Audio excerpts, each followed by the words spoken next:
కన్నపేగు కసాయిగా మారింది. నవమాసాలు మోసి కని 4 ఏండ్లు సాకిన తల్లిదండ్రులకు ఆ చిన్నారి భారంగా మారింది. 4 ఏండ్ల చిన్నారిని నలుగురు బజార్ల దగ్గర అమ్మకానికి పెట్టారు. 40,000 రూపాయలకు ఆశపడి తల్లిదండ్రులే ఆ పిల్లను అమ్మేశారు. పోలీసులు గుర్తించి ఆ బాలికను రక్షించారు. ఈ అమానవీయ ఘటన భువనేశ్వర్లో జరిగింది. తల్లిదండ్రులతో పాటు మరో 4గురిని ఒడిశా పోలీసులు అరెస్ట్ చేశారు.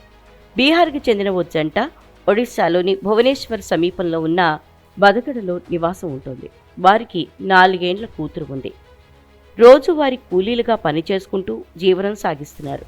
అయితే ఆ చిన్నారిని సంతానం లేని ఓ జంటకు 40,000 రూపాయలకు అమ్మేశారు. అయితే వారి ఇంటి యజమాని ఈ విషయాన్ని పోలీసులకు చెప్పారు. దీంతో రంగంలోకి దిగిన ఖాకీలు పిప్లి ప్రాంతంలో ఆ చిన్నారిని గుర్తించి స్వాధీనం చేస్తున్నారు. ఆమె తల్లిదండ్రులతో పాటు చిన్నారిని కొనుగోలు చేసిన జంటను, వారికి మధ్యవర్తిగా ఉన్న మరో 2ని అరెస్ట్ చేశారు. విచారణ సందర్భంగా ఆర్థిక ఇబ్బందులతో తమ కూతురిని అమ్మినట్లు వారు వెల్లడించారని పోలీసులు చెప్పారు. ఈ ఘటనపై కేసు నమోదు చేసుకుని దర్యాప్తు కొనసాగిస్తున్నారు.